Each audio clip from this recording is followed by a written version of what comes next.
আমার বান্ধবীর চাচার সাথে আজকে আমার বিয়ে হয়ে গেল। পর্ব ৩।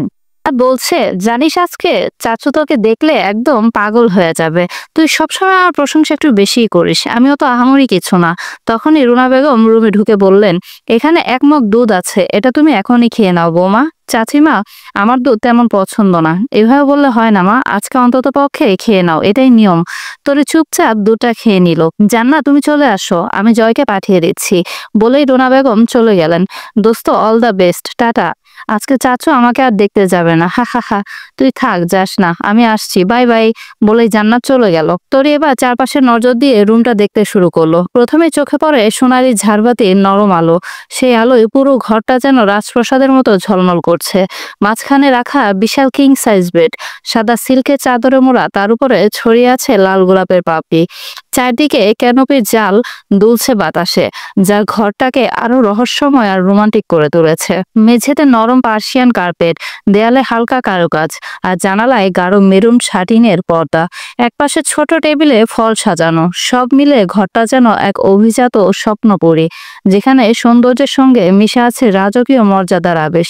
ঠিক তখনই দরজা খোলার শব্দ হলো। তরির বুকটা ধক করে উঠল। পেছন ঘুরে সে দেখলো জয় এসেছে। হালকা ধূসর পাঞ্জাবি পরে, মুখে একরাশ ক্লান্তি, আর চোখে এক গভীর শান্ত আলোর ঝিলিক। জয় থমকে দাঁড়ালো দরজার কাছে। কিছুক্ষণ দুজনেই নীরবে তাকিয়ে রইল একে অপরের দিকে।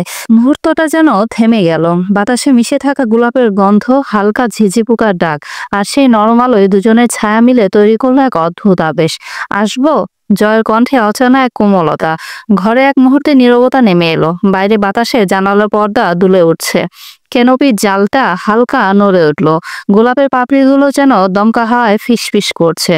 এর উত্তর তরি দেবে কি বুঝে উঠতে পারলো না।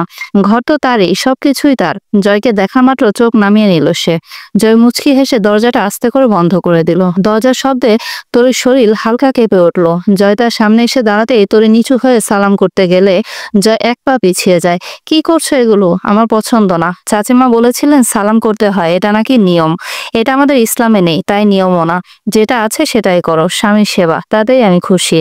প্রথম কথাগুলো ঠিকঠাক ছিল, কিন্তু পরের কথাগুলো শোনার জন্য তৈরি একদম প্রস্তুত ছিল না। সে হঠাৎ মুখ ঘুরিয়ে নিল। জয় তা দেখে রুমের লাইটের দিকে এগোলো। বিড়বিড় করে বলল, এক লাইটে কি আর বউ দেখা যায়? বউ তো দেখতে হয় সাদা পাতির আলোয়। সে সুইচে টিপ দিল, কিন্তু লাইট জ্বলে না। ২-৩ বার চাপ দিয়েও কিছু হলো না। জয় হালকা হেসে মনে মনে বলল, আমার বউকে দেখে লাইটের কপালই ফেটে গেল নাকি? এই দুঃখ এখন কোথায় রাখবো? সে বেলকনিতে গিয়ে লাইট অন করলো। দরজা ঠিক সামনে লাইট থাকায় ঘরটা আলোয় ভরে গেল। ঘরে ফিরে জয় সরাসরি তাকালো তরির দিকে। তরির চোখ দুটি যেন নতুন করে ঝলমল করছে। আগেও দেখেছে, কিন্তু আজ অন্যরকম লাগছে।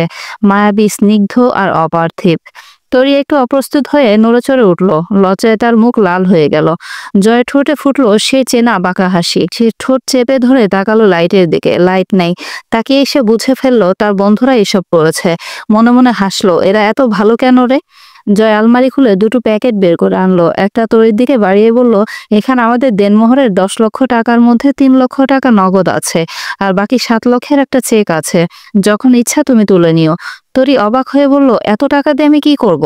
আমার লাগবে না, এখন রাখো, পরে যা ইচ্ছা করো। আপনার কাছেই থাকুক। আচ্ছা, তবে এটা আমার তরফ থেকে ছোট একটা উপহার। বলে তরির হাতে একটা ছোট বক্স তুলে দিল। তরি খুলে দেখে একটা পাথরের ডায়মন্ড লকেট সহ চেন। সে বিস্ময়ে জয়ের দিকে তাকিয়ে রইল। জয় তখন আলমারির পাশে কিছু ঠিকঠাক করছে। তরির মনে হচ্ছিল, এগুলো কি সত্যিই ঘটছে, নাকি আমি কোনো স্বপ্নে আছি? যা কখনো ভাবিনি, কল্পনাও করিনি, তাই আজ সত্যি হচ্ছে। তার মনে পড়ে গেল পুরোনো একটা ঘটনা। তার গলায় একটা চেন ছিল, যেটা আম্মুর ছিল। দাদি বলছিল অনেকদিন ছিল চেনটা গলায়। দাদি মারা যাওয়ার পর হঠাৎ একদিন মা নিল পরার জন্য, কিন্তু আর দেয় নাই। একদিন বলেছিলাম, আমার চেনটা দাও না, স্মৃতি হিসেবে রাখতে চাই। সঙ্গে সঙ্গে মা রেগে গিয়ে গলা চেপে ধরে বলছিল, তোর গলা না থাকলে চেন কোথায় পরবি তুই? খুব শখ হয়েছে চেন পরার, তাই না? তারপর আরো কিছু অশালীন কথা বলেছিল, যা এখনো মনে হলে বুকটা কেঁপে ওঠে। কি হলো ম্যাডাম, কোথায় হারিয়ে গেলে?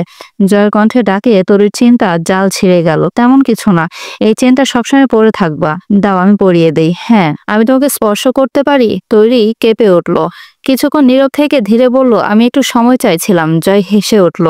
আল্লাহ, আমি এই স্পর্শের কথা বলিনি, চেইনটা পরিয়ে দিতে যে স্পর্শ লাগে সেটার কথা বলছিলাম। তরির মুখ লজ্জায় লাল নীল হয়ে গেল। সে কি ভেবেছিল? জয় মৃদু হাসি মুখে চেইনটা তার গলায় পরিয়ে দিল। তরি প্রতিটি স্পর্শে কেঁপে উঠল। মুহূর্তটা থেমে রইল বাতাসে। তরি হালকা হাই তুলল। জয় তা দেখে বলল, ঘুম পেয়ে গেছে নাকি তোমার? তাহলে যাও, দ্রুত ড্রেস চেঞ্জ করে ফ্রেশ হয়ে এসো। তরি একটি সুতি শাড়ি নিয়ে ওয়াশরুমে ঢুকে ফ্রেশ হলো। এদিকে জয় 2-3 বার হাই তোলে। সে একটু অবাক হয়ে বলে, আজকে তো ঘুম আসার কথা না, এমন কি কারণে চোখে ঘুম ধরছে? সাধারণত রাত 2টা-3টা পর্যন্ত আমি জেগে থাকি, আর আজকে এই বিশেষ দিনে ঘুম কিভাবে আসলো? তরি দ্রুত ফ্রেশ হয়ে বিছানায় শুয়ে পড়ে। সে কোনো রকম বিছানার উপর থেকে গোলাপের পাপড়ি সরায়। মাঝখানে কোলবালিশটা দিতে ভুল করেনি। জয় দ্রুত ফ্রেশ হয়ে আসে, গায়ে শুধু টি-শার্ট আর ট্রাউজার পরে। তরি চোখ খুলে বলে, কোলবালিশটা মাঝখানে আছে, আপনি সরাবেন না। আর তার বিড়বিড় করা কথাগুলো ঠিকভাবে শোনা যায়নি। জয় কোলবালিশের দিকে একবার তাকিয়ে হাসি দিয়ে বলল, মন চায় তোরা এক লাথি দিয়ে বৃন্দাবন পাঠাই, শালার কোলবালিশ। এরপর আর কোনো শব্দ শোনা যায়নি। দুইজনই ঘুমিয়ে পড়ে। সকালবেলা জয়ের ঘুম ভাঙে, হাতের কাছে ভারী কিছু অনুভব করে। তাকালে দেখে তরি তার বুকের সঙ্গে লেপ্টে আছে। চুল ও শাড়ি সব এলোমেলো। এই দৃশ্য দেখে জয়ের মুখে এক মুচকি হাসি ফুটে ওঠে। মনে পড়ে রাতে সে কোলবালিশের মাঝখান দিয়ে শুয়েছিল, আর এখন সেই বালিশের বর্ডার ছুটে গেছে। তরির ঘুমন্ত মুখের দিকে কিছুক্ষণ তাকিয়ে দেখে ঠোঁটের কাছে একটি কালো তিল। তিলের কারণে তার ঠোঁটের সৌন্দর্য দ্বিগুণ হয়ে গেছে। জয়ের কিছু মনে পড়ার আগে দ্রুত উঠে পড়ে। তারপর আবার একটু নিচু হয়ে তরির মাথায় একটু চুমু দিয়ে বলে, এটা আমার হক। যদি সবকিছু ছেড়ে দেই তাহলে ব্যাপারটা কেমন দাঁড়ায়? মানুষ শুনলে কি বলবে? একটা মান সম্মান আছে না, যে বাসরাতে বউকে চুমু দিতে পারলাম না, তাই এটা বলে জয় তরির শাড়ি ঠিক করে চলে যায়। তরির ঘুম ভাঙে সকাল 8টার দিকে। এত বেলা পর্যন্ত সে সাধারণত ঘুমায় না। আজ কি হলো বুঝতে পারে না। মাথাটাও কেমন ভার লাগছে। কোনো রকম ফ্রেশ হয়ে নিচে নামে। ড্রয়িং রুমে পা রাখতেই কানে আসে খালা শাশুড়ির কথাগুলো। আপা, জমিদারির বেটি উঠছে, চা বিস্কুট করে দাও। জীবনে কি কোনোদিন এরকম বাড়িতে থেকেছে নাকি? বাপমা কোনো শিক্ষা দীক্ষাই দেয়নি বুঝি? চুপ থাক। সরি, আমি আসলে বুঝিনি এত দেরি হয়ে গেছে। আমার সকালে ওঠার অভ্যাস আছে। আজকে বুঝলাম না হঠাৎ এরকম হলো কেন। নাজমা চৌধুরী তীক্ষ্ণ দৃষ্টিতে তাকিয়ে বললেন, বড়লোক বাড়ির হাওয়া পেলে সবকিছু পাল্টে যায়। জমিদার জমিদার ভাব আসে। তা তোমার বাড়ি থেকে কেউ ফোন দেয় না নাকি? নাকি মেয়ে বিয়ে দিয়ে একদম দায়মুক্ত হয়েছে সবাই? তরি শান্ত গলায় বলল, আমার আম্মু নেই, যিনি আছেন তিনি সৎ মা। তাহলে তারা কি ফোন দিতে পারে না? আমাকে উনি পছন্দ করেন না। ও তাই তো, এই জন্যই সুযোগ বুঝে ঘাট থেকে ঝামেলা বিদায় করে দিয়েছে। নাজমা চৌধুরী কাজের মহিলাকে ডেকে বললেন, সকালে ব্রেকফাস্ট দাও, করুক। আর শোনো, কাল থেকে সকাল উঠবা। এই বলে তিনি ধীর পায়ে নিজের রুমের দিকে চলে গেলেন। তরি দাঁড়িয়ে থাকে চুপচাপ, চোখে ক্লান্তি, মুখে অব্যক্ত কষ্টের ছায়া। জয় কিছুক্ষণ আগে রাফিদের ফোন দিয়ে ওনাদের বাড়ি থেকে নিয়ে এসেছে, যাতে সকালের খাবার এখানে খায়। তারা খুশি মনেই এসেছে, কিন্তু জয় তাদের গেস্ট রুমে বসিয়ে রেখে বাইরে দরজা দিয়ে চলে গেছে। যাওয়ার সময় বলে গেল, ভিডিও কল দিচ্ছি। তরি রুমে নেই। জয় সোফার উপর বসে পায়ের উপরে পা তুলে বসে আছে। ফোন হাতে নিয়ে বন্ধুদের কাছে কল লাগিয়ে বলল, বিশ্বাস কর বন্ধু, যখন দেখলাম ঘরে লাইট নেই, আমি সেই খুশিতে তোরা যদি সামনে থাকতিস তো 3টাকে একটা করে চুমু দিতাম, 3জনকে। এইটা হলো আমার অনুভূতি। মনে মনে তোদের গুণগান গাইতেছি, কিন্তু পরে দুইজনেই ঘুমিয়ে পড়ি। সকাল হয়ে গেছে। আমি চাচিমাকে বলছি, কালকে দুধ কে এনেছে? চাচি বলল, আমি যেতাম দুধ আনতে, রাফিরা আমাকে আটকে রেখেছিল, তারা দুধ নিয়ে এসেছে। জয় বলে, এখন তোদের শাস্তি, সারাদিন ঘরে না খেয়ে থাক রুমের মধ্যে। আল্লাহ হাফেজ, রাত পর্যন্ত ভালো থাকো। রাফি বলল, শোনো, আমাদের ভুল হয়েছে, এবারের মতো মাফ করে দে ভাই। কে শোনে কার কথা? ফোন কেটে দেওয়া হয়েছে। তাদের জন্য জয় রুমে কেবল পানি রেখে গিয়েছিল। তাছাড়া সারাদিন খাওয়ার মতো আর কোনো ব্যবস্থা নেই। জয়কে ফোন দিলেও সে ধরে না, বরং উল্টো তাদের পছন্দের খাবারের ছবি পাঠিয়ে দেয়। রাতে ডিনার চলছে, সবাই খেতে বসেছে।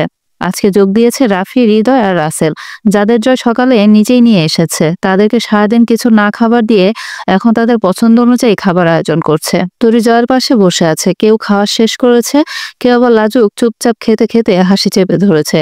জয় হালকা গম্ভীর ভঙ্গিতে বলল, আম্মু, তোমাকে একটা কথা বলতে চাইছিলাম। সাইফুল চৌধুরী হালকা সতর্ক ভঙ্গিতে তাকালেন। নাজমা চৌধুরী, বলো। জয় ধীরে ধীরে হাসি চেপে ধরে বলল, আম্মু, তুমি কি আমার জন্য হানিমুন কম্বোটা দিতে পারো? আমি কিছু মনে করব না। সাইফুল চৌধুরী চোখ বড় হয়ে গেল, মুখে পানি ছিল, সঙ্গে সঙ্গে বিষম খেলো। টেবিলের পাশে রাফি আর রাসেল চুপচাপ একে অপরের দিকে তাকিয়ে হাসি চেপে ধরল। নাজমা চৌধুরী কটমট চোখে তাকালেন ছেলের দিকে। সাইফুল চৌধুরী গম্ভীর গলায় বললেন, তুমি যেখানে সিরিয়াস কথা বলবে আমি জানি সেখানে একটা অঘটন ঘটবে। জয় একটু মুচকি হেসে বলল, আমি নিষ্পাপ, আমার কোনো দোষ নাই। নাজমা চৌধুরী বিরক্ত স্বরে বললেন, খাওয়া হয়ে থাকলে দ্রুত ওঠো। এদেরকে খেতে দাও। রাফি গুমরা মুখে বলল, হ্যাঁ আন্টি, এটাই আমার কাছেও কথা। ও আমাদের শান্তিতে একটু খেতেও দেবে না। জয় চেয়ার ঠেলে উঠে দাঁড়ালো। খাও তোমরা, বেশি করে খাও, আমি চলে গেলাম। আম্মু কথাটা মনে রেখো। তোর লজ্জায় মুখ তুলে তাকাতে পারছে না। জয় যখন বেসিনে গিয়ে হাত ধুচ্ছে তখন জান্নাত হেসে বলে উঠলো, চাচু কালকে আমার বান্ধবীকে কেমন লেগেছে বলো না।